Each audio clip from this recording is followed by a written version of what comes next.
It was rough, and it was not fun in any way. There's actually plenty of times where you said, "You having fun yet?" And I go, Kevin, have a good time up at the booth. Yeah. 5, 4, 3, 2, 1. You're on the ball.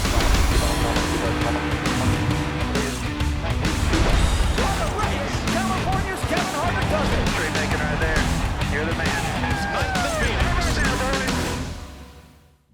Welcome to Kevin Harvick's Happy Hour, presented by NASCAR on Fox, and we get to wrap up the season with the champ.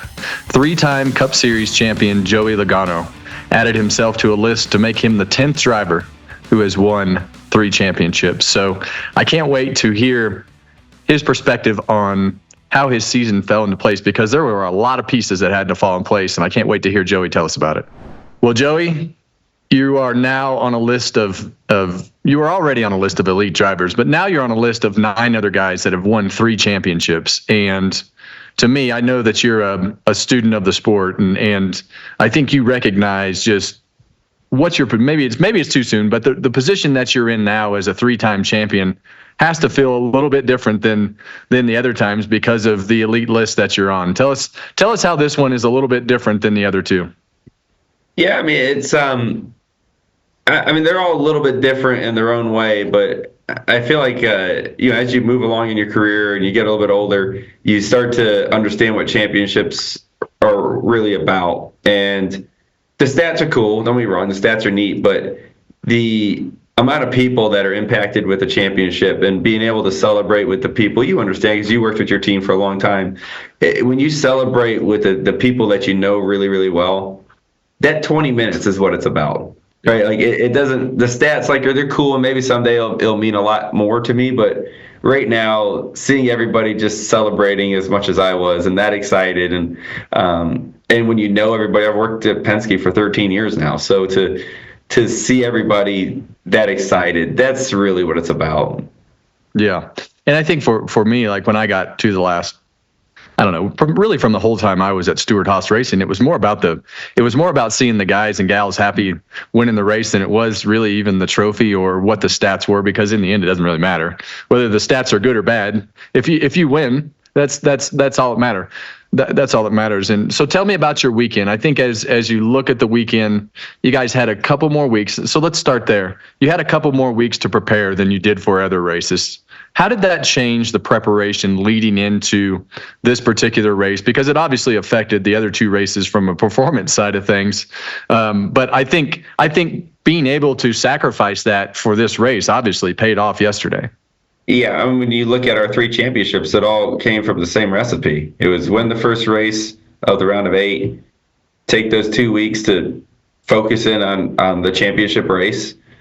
Nothing else matters. And when you do that, it helps a lot when you get here. Yes, you pay the price at Martinsville and Miami, where we really weren't much to speak of there, but it didn't matter, and we didn't care. Right now, I guess it's easy for others to say, well, you're not carrying the momentum. The momentum's already there. You're locked in. There's a sense of confidence there already. So we felt solid about the decisions we were making. We've been in that position 2 other times before, so we kind of knew how to handle those couple extra weeks of prep. I said it coming into this weekend, if you got locked in Martinsville, you had 2 days before that car had to be loaded up and headed out. So you don't have much time to prep. Within those 2 days, you have media availabilities. You have a lot more things you have to do as a driver. It's very time-consuming that you're not able to spend that time with your team and really go through a lot of things. So not only is your tongue hanging out for 2 more weeks that you're exhausted because you're trying to get in, but your team has the time to go through and massage the car, like the last little bit of things, right? The things that may not make a difference, but if you stack up 100 of them, they do. Like those things are really what made the difference for us, I believe, when we showed up here in Phoenix. So when you look at your weekend, was it smooth? Were you ever concerned? Was it? I feel pretty good about it after practice. You qualified well, and that really kind of set the tone. But how was practice and everything leading up to that? I know that inspection was, a little bit of an issue, and that I had questions the first pit stop. I'm like, oh man, is that stall going to be crap? And they just had a little fumble, and the stall was fine. But how was practice and everything leading up to the race for you? Yeah, I mean, there was practice was okay. I felt like we were the second best car after practice. I felt like the 12 was the best one, which I wasn't surprised about. I honestly thought that the 12 was going to be the hardest car to beat coming here, which is a unique place to be because that's your teammate and you see everything they're doing. But the facts are Blaney gets around Phoenix really, really well. His average finish here was ridiculous. So I expected the 12 to be fast, and I knew that we have to beat him on the details. Right, we had to figure out the little things to beat him with, and qualifying on Saturday is a strength of ours, I believe. I think going out cold, not having practice right before it seems to fall into my hands a little bit. So we were able to take advantage of that and almost get the pole.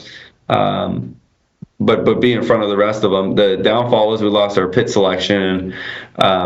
There's a lot of time in that pit stall. There's a lot. We went to the sim in those 2 weeks and spent 4 hours working on picking the right pit stall. So that's the amount of time you have to do these type of things.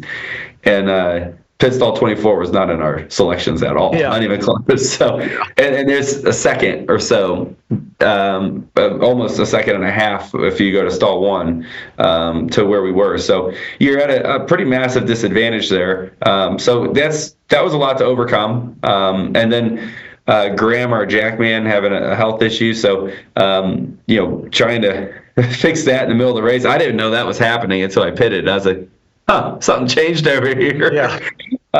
Did you ask him why there was a different team uniform running across the front of your car? At that point, there was nothing I can do about it. I asked afterwards. That was one of the first questions I asked was what happened to Graham. But at the moment, you're in the race. Is what am I going to do? So, you just got to. At the time, you just got to stay on task, right? What is the job? What is the mission ahead? And you just got to keep focused on that. So I look at that scenario, and it says a lot about Team Penske, because it wasn't just your car. It was the 2 car. It was the 21 car.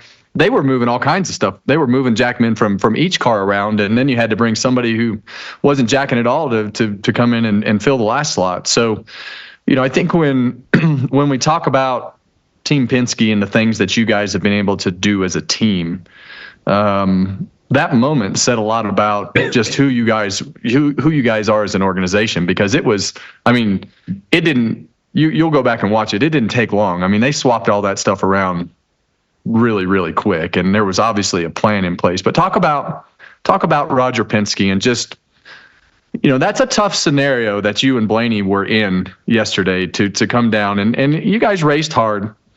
Was there a conversation that had to happen before the race, or do you guys just know what he expects?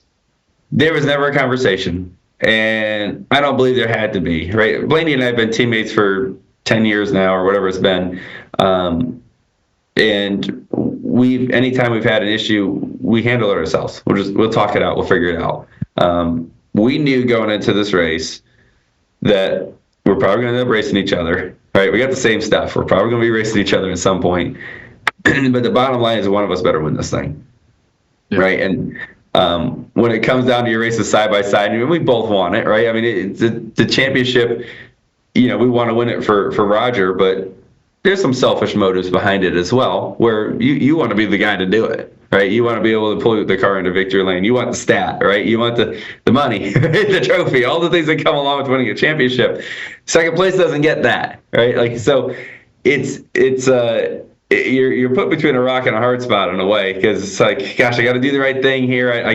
One of us has to win. So last thing we want is to wreck, right? And neither one of us wins, or we race each other too hard, and the 24 or the 45 goes by the both of us, and we look like 2 idiots out there, and everyone at the race job saying, you guys blew it for us, right? That's the last thing you want. So I think we both understood that, and even to the point when we were racing side by side, Coleman, my spotter, was telling me where the 24 was, and that we were still pulling away. We were side by side, but we were pulling away. Okay, all right, we can continue racing each other, and we're not jeopardizing a chance to win for either one of us. So being aware of that scenario was important for us all weekend. And to your point with the pit crew stuff, I think all that really is process, right? Like that's what Team Penske is. There's a process for everything and the way we do stuff. The process, I think, of the pit crew, like they all pit the same way. Everybody does things the same way. It's very processed out on the way we do things at Team Penske all the way through. So to interchange somebody, it's not like everyone has to learn each other that much. They jack the car the same way as the last guy jacks the car, right? Like it's done that way for reasons like that happened yesterday. My most important question out of that whole quote was, have you heard from Coleman today? Is he alive? I saw him last night. He was doing good. Okay. And he just jumped on the plane with Ken, and he's doing good. Everything. Okay. So he's still alive. He's flying back with my wife and kids and Mr. Rick, everybody on the plane right now. Yeah, good. Well, I'm glad Coleman is still upright. And you talk about your kids. Tell me about the moments that you had yesterday. I saw you riding around after the race, just looking over there like, you know what? This is a pretty proud dad moment right here. Riding you around. We're going to go to victory lane for not only the race win, but for the championship. Talk about your family and your kids and just the toll that it takes on trying to balance all that. You seem to have a pretty good balance on life in general, but it's still not easy. It's still a lot to coordinate, and especially on a weekend like this. But to be able to have those moments is something that you can't put a price on. And even just funny story, I'm in Colorado, but Delana and Piper were at home watching the race, and Piper, she started crying after the race when she saw your kids. She's like, Dad needs to race again. She's like, I want to celebrate like that again and ride in the car again. And I'm like, oh, yeah, I don't think that's going to happen. I think that ship has sailed, Pipe. So, but it's that the kids, they get attached and comfortable and want to share those moments with you. So tell us how those moments as a dad were yesterday. Yeah, those are the moments that touch you the most. And honestly, I remember the first time you did it. I think you were the first one to do it, and you put Keelan on the right side at Michigan when you won. That's right. And I remember watching that, and I thought, gosh, that is so cool.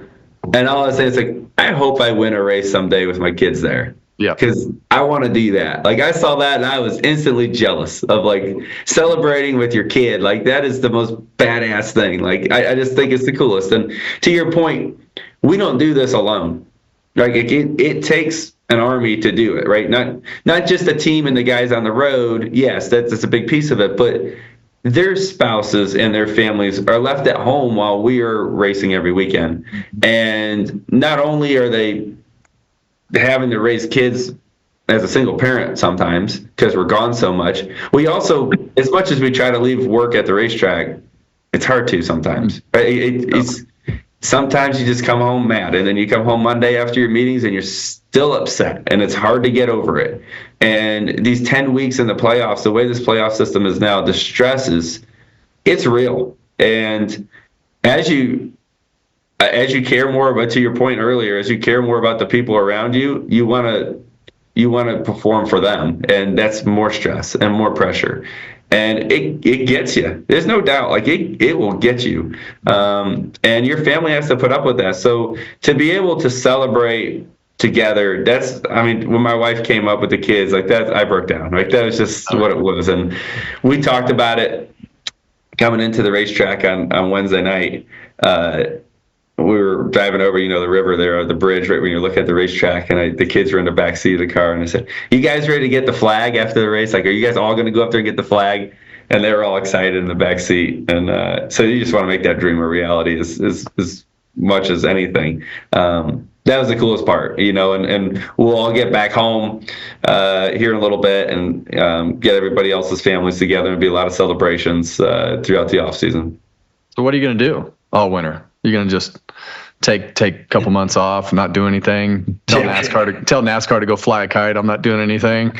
What's the winner for Joey Logano look like now? Well, I'm looking over at them right now, and it doesn't look like that's going to be a case for me. You don't have that choice. No, honestly, you're a champion. You understand that when you earn this, you become the spokesman for the sport as a driver for the year, and that's not something that you should take lightly, because I care about the sport, I care about the people in it, I care about the longevity of it. I want it to go for forever, and I need to take this opportunity to maximize that the best way possible.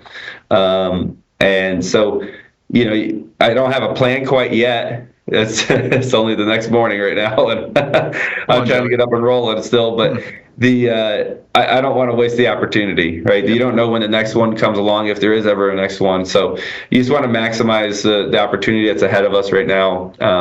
And yeah, the off season got way busier than what it was going to be. We had a 4-wheeler trip planned and a couple other trips. I'm not sure we're going to get all of them anymore. It's going to be busy now. So when you go back and we talk about all the celebrations and everything that has gone with this year, when I go back and look at the beginning of the year, I'm like, man, that 22 car is in big trouble. When we started the season, it was not good. And I think back to Phoenix. I mean, it was a disaster at that first Phoenix race. Where did this season turn around? Because, you get the win in the summer, not with the fastest car. But that's just your MO. You can win races and put yourself in a position, and Paul will pull some strategy and you wind up beating faster cars. That's not anything new. I've seen that my whole career, and that's just something that you guys do, and which is what you did yesterday. You had a great restart. You didn't have the fastest car, probably had the second fastest car, but you wound up in the front, and the rest is history. So where in the season do you feel like it turned around? Where do you feel like, all right, we have a chance? Because it was a tough start. Yeah, it really was. And you're right. It was rough, and it was not fun in any way. There's actually plenty of times where you said, "You having fun yet?" And I go, Kevin, have a good time up at the booth. Yeah. Well, that's good. That's for people that don't know. We can jab each other like that and be pretty honest with each other. So that's a good thing. Absolutely, it's fun that way. But I think the turning point for us, we had a tire test at North Wilkesboro, and we took that test very seriously. We ran, I don't remember how many laps it was. It was 600 something laps or something like that, maybe more. We were getting after it, and for a test and that many changes and going, like, it was a lot. And we learned a lot that day. And these days, you don't get practice to really swing at the car very often. You don't get test sessions, but that was the one this year. We maximized that, and a lot of things that we learned from that test, we carried over to even here at Phoenix, right? And Loudon, like, our short track package got pretty solid, right? Richmond, we could have won Richmond. There's a lot of, Loudon, we were pretty good. I made a mistake and wrecked, but we were pretty good there. So I felt solid about our short track program. The mile and a halves were kind of where we were a little bit off. But to your point, too, with Paul, he understands racing really well. He can make these amazing strategy calls and puts me in a spot to where it's not going to be easy to pull it off, but I feel like the details is where our strength is as a team, is being able to execute the little things to make up the difference of where we lack. And our speed knob is very rarely the fastest car on a racetrack. It doesn't happen very often. Whatever that is, I mean, there's a million things that could be, but being able to control the details of the race is really where I feel like we stand out as a race team. And when you put the pressure on us and you come into a championship race like this and you give us a little extra time to do all those little details and prep that a little bit sooner, that's when we become a very dangerous race team, a team that can really make a big splash when no one expects it. And we've been able to do that for years now. And so I got a fantastic race team around me. I got a good group of some great racers, great people that, we all have strengths and weaknesses, and we're open about it. We talk about them, and together we become stronger. So you go first part of the season and it's like, not very good. You go to North Wilkesboro, kick their butt, really. And then you go and you're kind of hit or miss here and there. You get through the regular season, go to victory lane, get yourself in the playoffs, and you go to the playoffs and win, and then you get eliminated. and then you're kicked out of the playoffs, and all of a sudden I would assume you got the call on the way home, and it was, hey, we're back in this thing, and now you're sitting here as the champion. There has to be something that just says, hey, this was Joey Logano's year from the beginning, and you guys just kept plugging along, and you had all these odd moments of winning races that you shouldn't win, and cars not running good, and you fix all that, and then you get eliminated back in the playoffs, and now you're sitting here as a champ. I guess, what is that like for the relationship between you and Paul? Because he's a very mild-mannered. Like when I watch him, I'm like, man, does he say 10 words in the meetings? But obviously he does. So who's motivating who in this particular season of all the ups and downs? Is it you motivating him, or is it him motivating you? Who is it?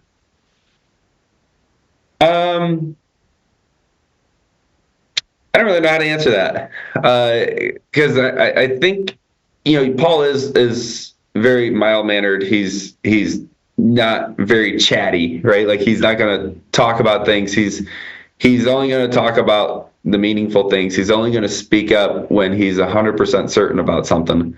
But he's a thinker. Like the wheels are going up there. Like there's smoke coming out of his ears. There's a lot of things going on, but he's going to be certain before he says something. And I'm more of a think out loud kind of guy. Like you're going to know where I'm at all the time, which I think it helps us, right? Because it helps kind of get the conversation going. We're polar opposites when it comes to that. I'll talk a lot. He doesn't talk much. Together, it kind of a yin and yang thing. It kind of works.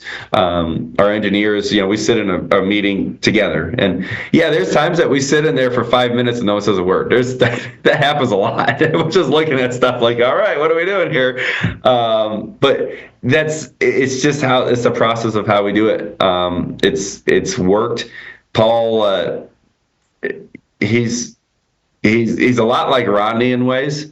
That he's just, sometimes you're like, what's going on? But then he's figures it out. He's got it going on in there. And he's an old school racer where he does a good job at listening to Sim and kind of the new wave of setting up race cars, but does an amazing job at bringing it back to reality a lot of times, to saying, okay, I get that, but there's this, right? And he's a great job at challenging all of us to become better, right? He lets us do our job, but he challenges us to be better. That's all you want in a leader. That's the most important pieces of it.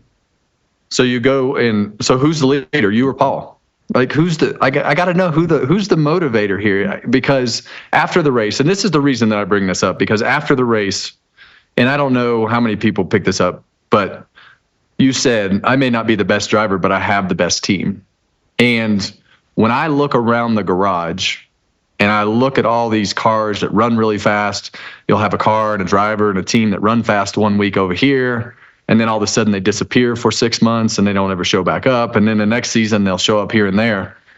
That's not the case with you guys. And I think there's something to that puzzle. And you mentioned Rodney, and I think that that quiet belief in each other comes from something, right? Like it's from success, and it's from people, and it's from moments and things like that. And I look at your teammate with Blaney. I mean, every time they go through those moments, they're getting more and more experience of saying, I can do this. But when Paul came on board, there had to be some bumps in the road, but there has to be these building blocks that lead to what it is today, because now you guys don't even look like you have to talk to each other. And I think when you talk about your team and the things that you said after the race and not being the best driver, you know that you're going to be in position. And I think, how many years has Paul been with you now?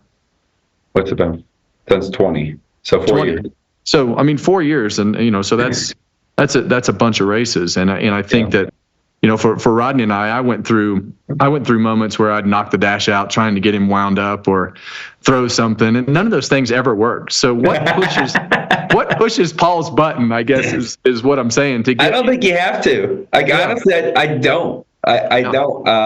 I mean, he's pretty mild all the way through. And I just think that we take the time to sit and talk about it, right? Like, we're going to figure it out, and he's going to point out where he feels like I'm off, and vice versa. Like, I mean, that's okay, right? Like, I understand that there's some things that I am not the best at, right? And I try to be better at it, but there's some things that don't fit my wheelhouse, right? There's some things that just don't come natural as a driver to me.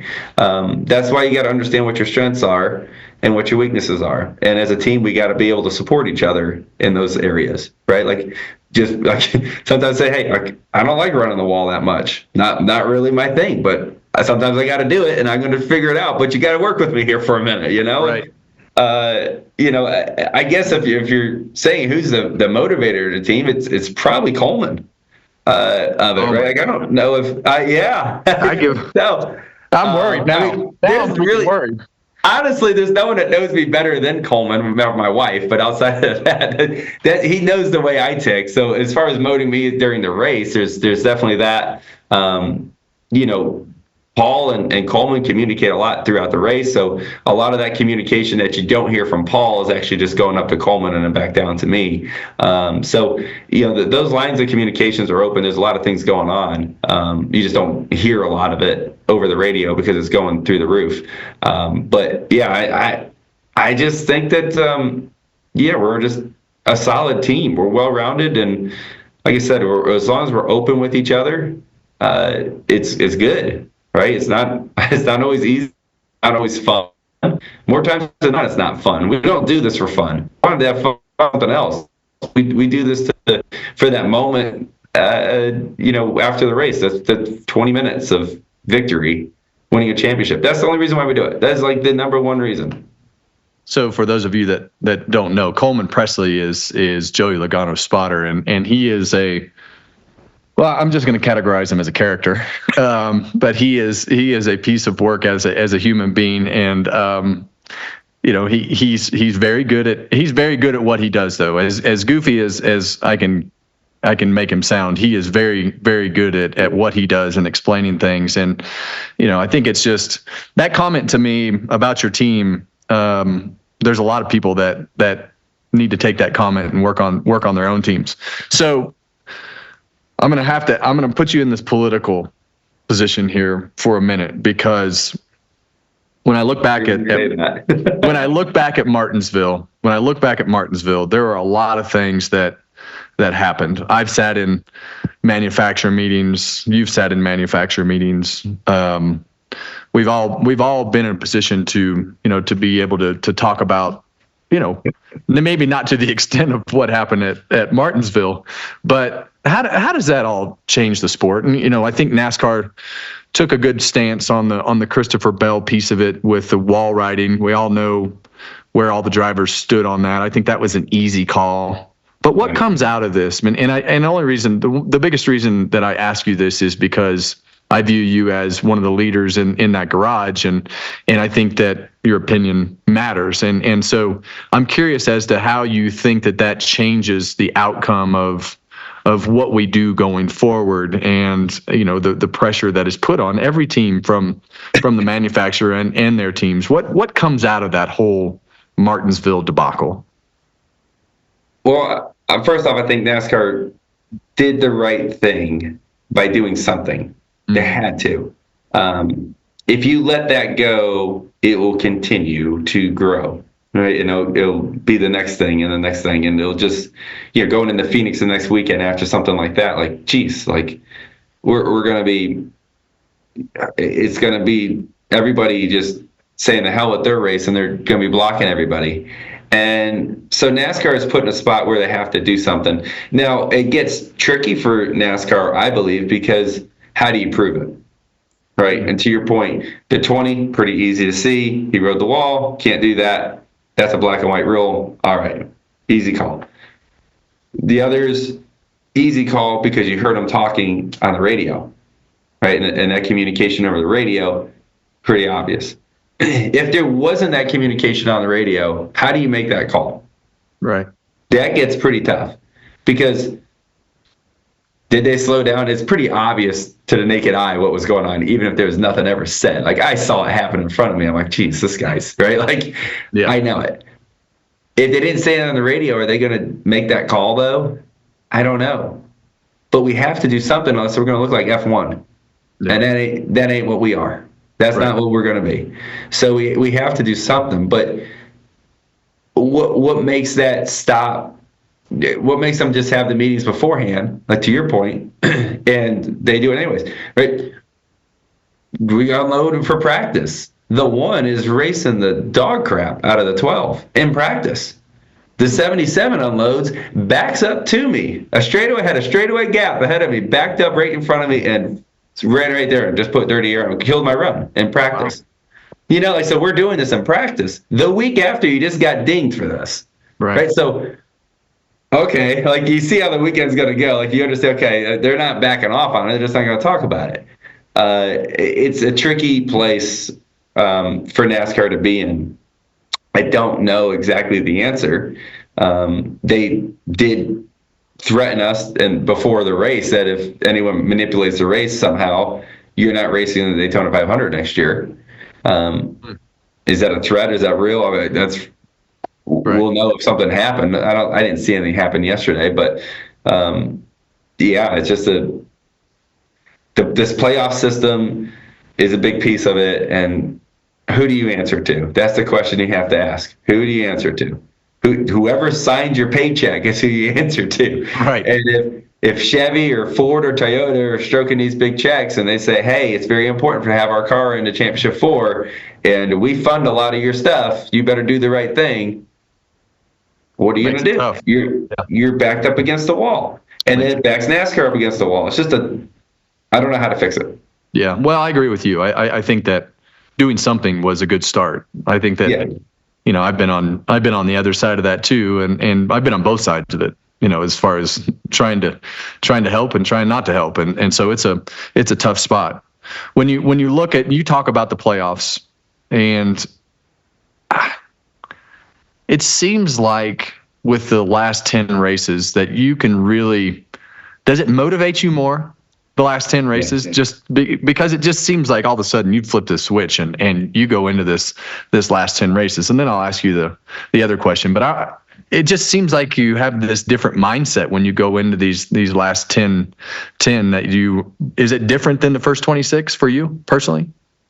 It ends up being that way. And I don't feel like I do anything different. But I just think like we thrive under the pressure. Like we love it. I love it. Part of like we try to find ways to add pressure to the scenario, right? Like after qualifying, I go into the media center, I start adding more pressure to myself by saying things, right? Like I do that for multiple reasons, but for one, it puts more pressure on me, and I need that. It doesn't make it more comfortable, but it just, I don't know, something lights up and it makes things work. So yeah, I mean, those, you know how it is. The race starts before you get to the racetrack, and the race continues throughout the whole weekend on and off the racetrack. But yeah, those are moments that just in the playoffs, it just seems to fit. I don't know, majority of our wins have happened in the playoffs, at least percentage-wise. There's way less playoff races than the regular season races, but there's a lot more playoff wins in those 10 races than we do in the other 26. There's got to be a reason for it, but it seems like, the human element's got to be a big piece of it. So you look at the first 26, and we've had a lot of conversation on this show as to what the right thing to do is for the regular season champion.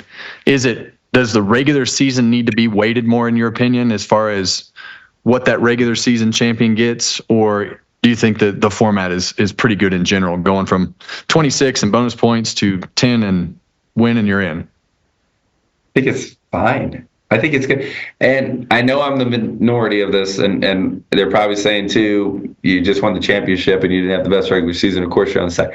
I get it. But think about it from other sports perspectives, right? If you're in the NFL, you can win every season, go undefeated into the playoffs. It's going to help you get seeded, but you can still lose the first game and you're out. Right. So does that mean if you win the regular season, you should just be locked to race for a championship? I don't think so. Should you get an advantage? Yes, you should. And there's a large advantage there. Overcoming 15 points and the amount of wins that most likely the regular season champion has, to overcome that in 3 races, it's really hard to do. Right? In our position, we come in with, virtually not many points. Yeah. We don't have a mulligan. They can, especially in the first 2 rounds, they can have a bad race and then just be equal to me. Right? So they earned an amazing advantage, and it is there. After that, that's just the way the rules are. We all know what they are going into the season. I think the playoffs had a lot of storylines. I think there's a lot of drama. It's exciting. I said it last night in the media center. I watched the Xfinity stuff or the truck stuff, and I'm like, this is great. The storyline of the cutoff line and those races within the race, jeez, you don't have that in the regular season. You wouldn't have that if it was 10 races like the old Chase was. Right. You don't have those moments. You don't have the do or die, I got to make it happen. And you telling me that's not awesome? I love it. As a race fan, take me out of it as a driver. As a fan watching the Xfinity and the Truck Series, I freaking love it. So last couple things.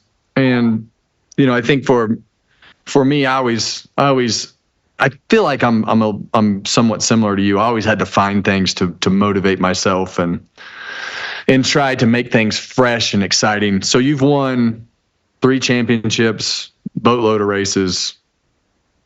What is what do you want to do next? I know the easy answer is to say, I just want to win more championships and more races. But is there anything out there? Do you ever want to have anything invested in a team? Do you ever want to have a, truck team or a late model team? Is there any of that stuff that intrigues you, or do you like business outside of the car? And I think it's easier the more you accomplish to start talking about that stuff, because you feel like you can do that stuff anyway. Is there anything out there that is, hey, I would be interested in doing this over the next 10 years, because you still got a long ways to go, bud. Yeah, I do have a long ways to go. But it is real. Retirement's a real thing, right? And afterlife of this sport is something that will hit me at some point. And that's why I think there's a few things to this. That's why I think your family is so important, because when we're done with this sport, within 3 years, you're forgotten about, maybe even quicker. I think if you don't have people with you that you love and you did this with and you have those memories, that's what you got at the end of the day. And the sport will go on. And I hope it goes on without me. It needs to go on without me. But it's kind of sad if this is all you have. If this is all you are is NASCAR racing, and that's gone, it's lonely, quick, I believe. I don't know that, but I assume that's what it's going to be like. So I think doing other things is important, right? Having other, purposes, right, of what that is. If it's being a dad, if it's being a business owner of some sort. We got the production company that I'm a part of.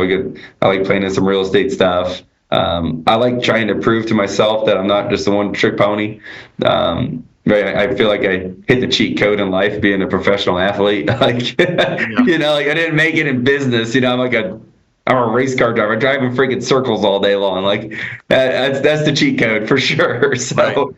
I like to prove that I can do more than one thing. And I think I'll always have to have a job after racing. What that is, I don't know. Right? Is that in a race team? Maybe. Is it in NASCAR? Maybe. Is it in TV? Maybe. Is it something completely out of the sport? I don't know. It's kind of one step at a time. I know I'm doing this for a few years for sure. As long as Roger wants me and the contract holds up, I think we continue going. But at some point, I will be fairly young in the world. 40 something, right? And you're got a long ways to live. So when I'm going to talk to you, Kevin, I'm going to say, what do I do? Well, I can tell you that you, as busy as you are, it's fun to stay busy, but it's really fun to stay busy with no pressure. So Yeah. I tell people all the time, I've retired from racing, not working. I like to stay busy, and it still allows me to go do things with my kids, and being home on Sunday is really weird.